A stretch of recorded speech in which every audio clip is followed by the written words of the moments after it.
chicos e chicas, bem-vindos à la classe de espanhol de hoje. Professora Leda Jane aqui na área do hashtag Fique em Casa Aprendendo aqui na TV Educação, canal 10.2, todo dia conteúdo, dicas, tá? Para vocês não ficarem aí a ver navios e aprender cada vez mais, tá certo? E aproveitando esses momentos que nós estamos às portas do Enem, né?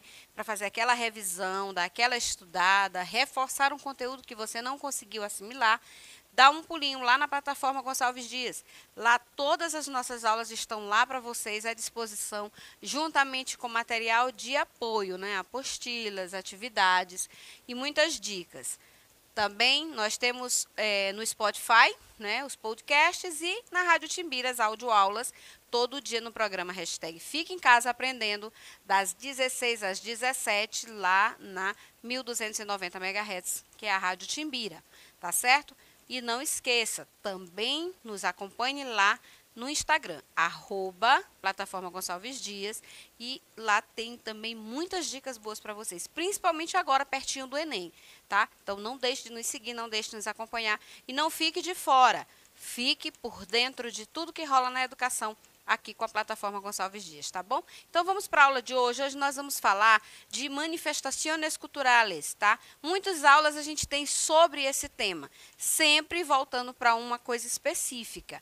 Hoje nós vamos falar de algumas celebrações. Professora, nós já vimos isso em outro vídeo. Sim, vimos aquelas que são mais divulgadas, que são mais comemoradas a nível de mundo, tá? Dos países que são hispanohablantes, países que falam a língua espanhola. Tá? Hoje a gente vai ver algo um pouquinho diferenciado. Então, nós vamos ver um pouquinho o que é talabarteria, tá? Terreiros, alfarreria, Semana Santa, que é uma coisa comum a nós também, né, no Brasil, Corpus Christi e algumas celebrações importantes em todos os outros países importantes que são hispanohablantes, tá bom? Então, vamos começar com talabarteria.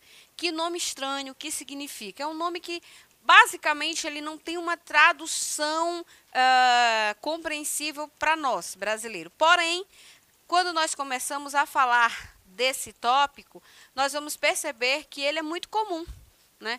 Por quê? Porque está relacionado a produções de couro, de artefatos de couro, de produtos de couro. Sabe aqueles roqueiros? Recentemente teve um show de rock muito bom, então, que vão com jaqueta de couro. Aquelas meninas, aquelas mocinhas que usam aquelas calças de couro que está muito na moda. Tudo isso faz parte desse tipo de evento que é feito. Então, vamos dar uma passeio por esse tópico e conhecer um pouquinho mais sobre isso. Então, é a atividade predominante de los artesanos cotacacheños, tá? Quienes, com increíble criatividade, elaboram uma grande variedade de artículos de cuero de qualidade como bilheteiras, carteiras, cinturones, maletas, sapatos, roupa, entre outros, que se comercializam em los almacenes de la ciudad e em el exterior. Então, vamos por parágrafo, tá? Então, é a atividade predominante dos artesãos que moram em cotacacheños, tá? Que tem uma incrível criatividade e elaboram uma grande variedade de artigos de couro de qualidade, como carteiras, porta-moedas, cinturões, maletas, sapatos, roupa, tá? E são comercializados nos armazéns da cidade e também no exterior, tá?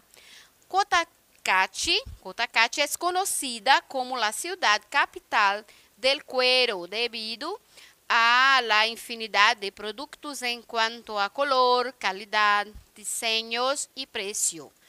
Con el pasar del tiempo, la gente ha aprendido a crear nuevos diseños y modelos, para lo cual incluso se combina con otro tipo de artesanía, como son los tejidos en la lana.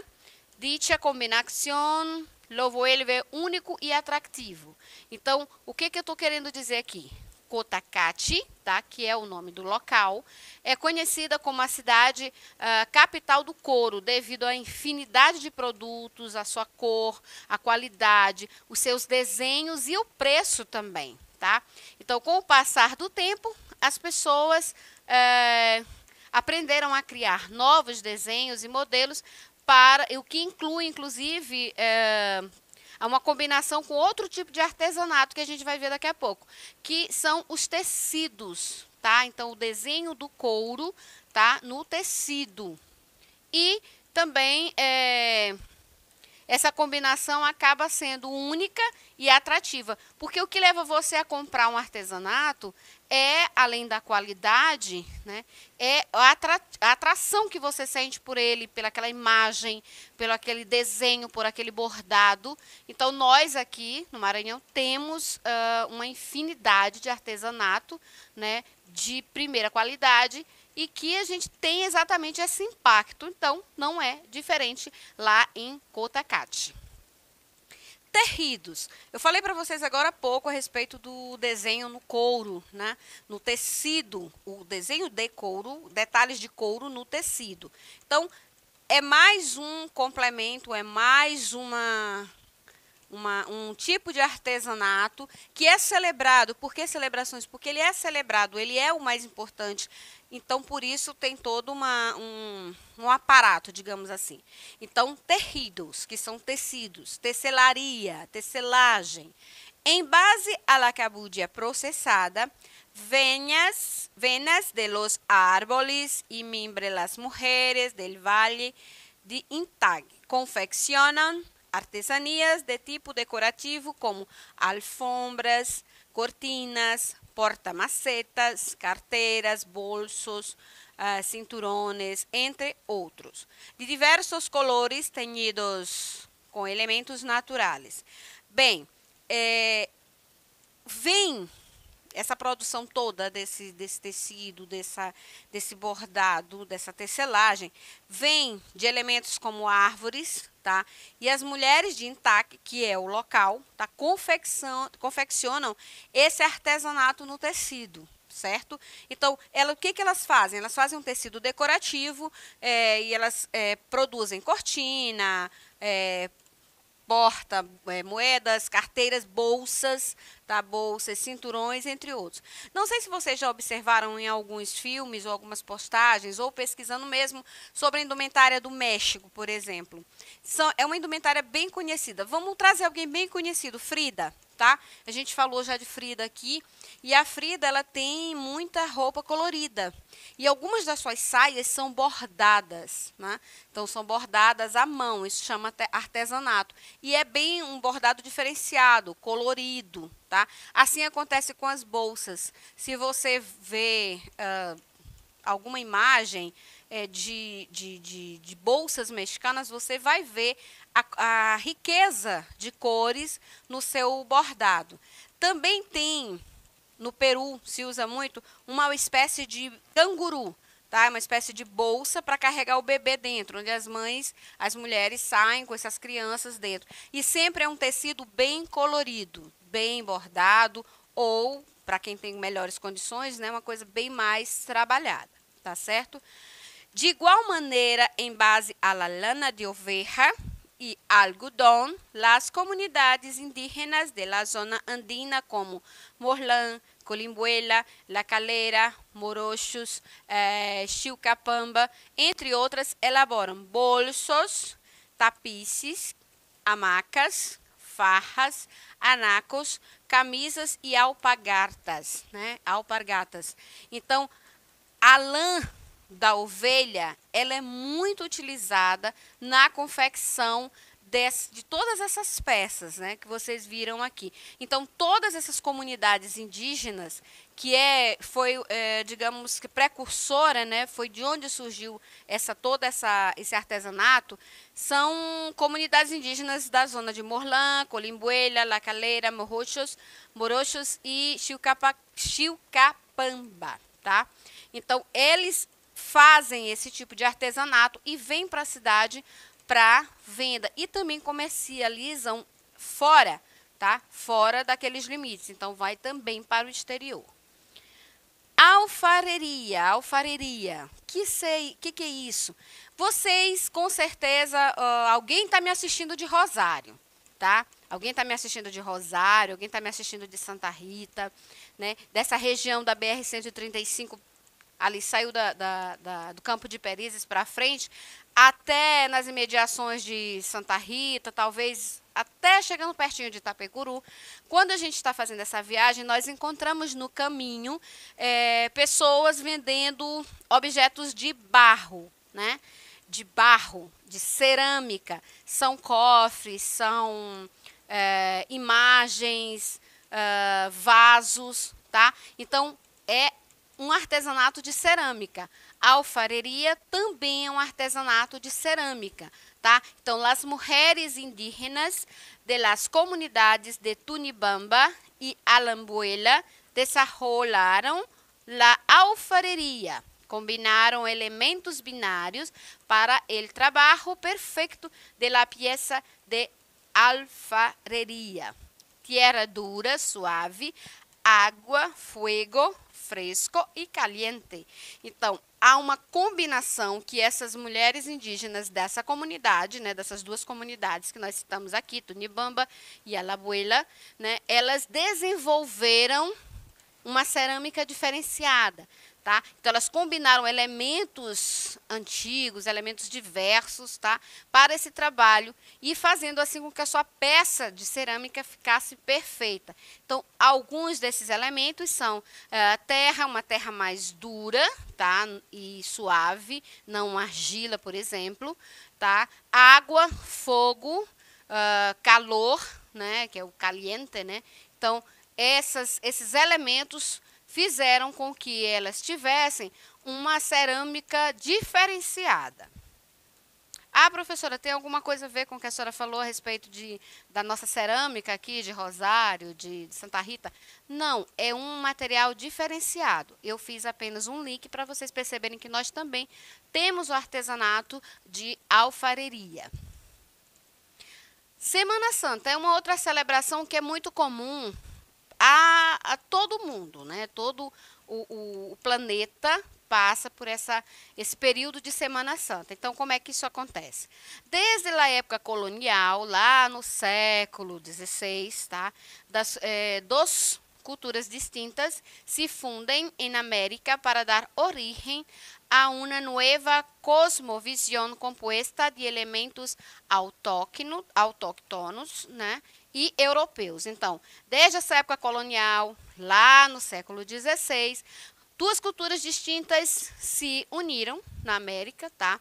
Para dar origem a ter uma nova visão, né? Uma nova proposta de elementos autônomos europeus, para que surgisse daí essa ideia da comemoração da Semana Santa. Então, uma sociedade indígena com uma prática de rituais relacionados no solo, com os ciclos da vida humana e da natureza, sino com a necessidade de fortalecer e hierarquizar as relações e valores sociais, assume e recria esta nova forma de conceber o mundo. Então, foi a partir dessa junção, né, dessas duas culturas distintas que nós falamos, que a sociedade indígena, a gente fala muito do indígena porque é muito comum, tá, nesses países existir a cultura e pessoas, né, ainda de tribos indígenas vigentes, tá?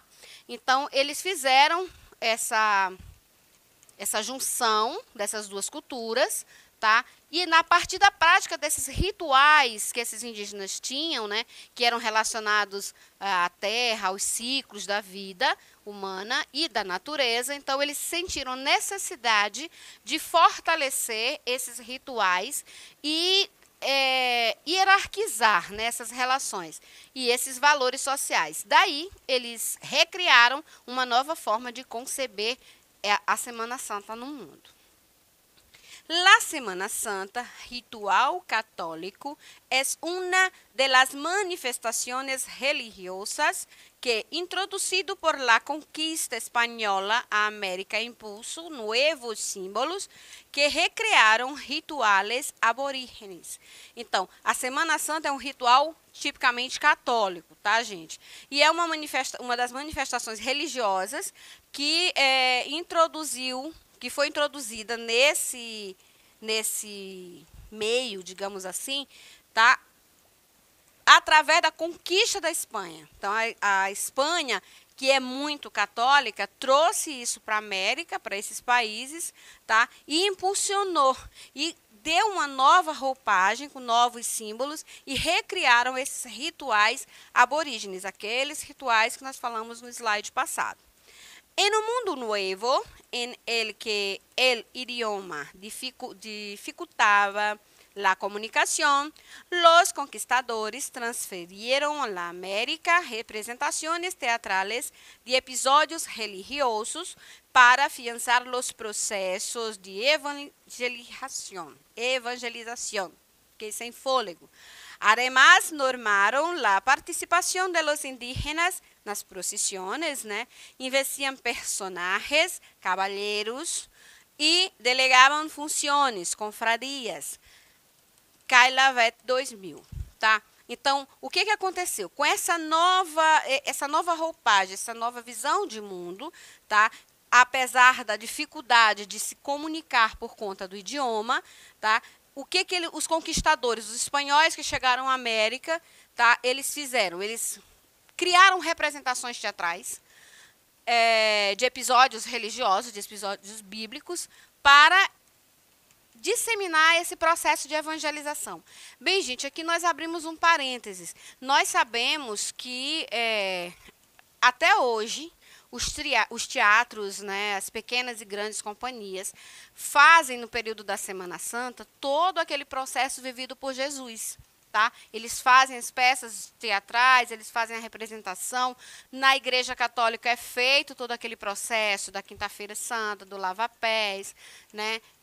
Da última ceia, da morte e ressurreição de Jesus. Então, vem daí esse processo todo que já dura muito tempo e que permanece, né, vivo. É um momento em que, principalmente a comunidade católica, ela se curva a todo aquele sofrimento de Jesus e perpassa por isso, acompanhando esses espetáculos. Corpus Christi, que também é uma coisa muito comum, tá, da gente ver no Brasil, e é também um evento católico, tá? Ele acontece no 8º domingo do mês de junho, depois da Páscoa. Siguiente jueves al 8º domingo después del domingo de Pascua. Fiesta de la Iglesia Católica destinada a celebrar a Eucaristia. Então, é uma festa tipicamente da Igreja Católica que celebra a Eucaristia. Nesse período acontece muita crisma, tá? Para quem é católico sabe exatamente que tipo de ritual que eu estou falando. De rito, na verdade, não é um ritual, é um rito. Tá? Então, aqui eu tenho algumas celebrações importantes por país. Na Argentina, eu tenho o Dia de la Mujer, que é 8 de março. É o Dia Internacional da Mulher em todo o mundo, tá, gente? Então, tem alguns que são específicos, como o Dia Nacional da Memória pela Verdade e a Justiça, que é 24 de março, tá? Dia dos veteranos e dos caídos na Guerra das Malvinas, que é 2 de abril. Dia do Trabalho, 1º de maio, é assim em todo o mundo, tá? Dia de la Revolución de Mayo, né, que é 25 de maio. Dia del Paso a la Inmortalidade del General Dom Martín Miguel de Guernes, né? Então, 17 de junho. E aí eu tenho uma outra sequência. São datas comemorativas nos países, tá, gente? Nos países específicos. Então, eu vou passando aqui. Bolívia, Dia de la Fundación, né?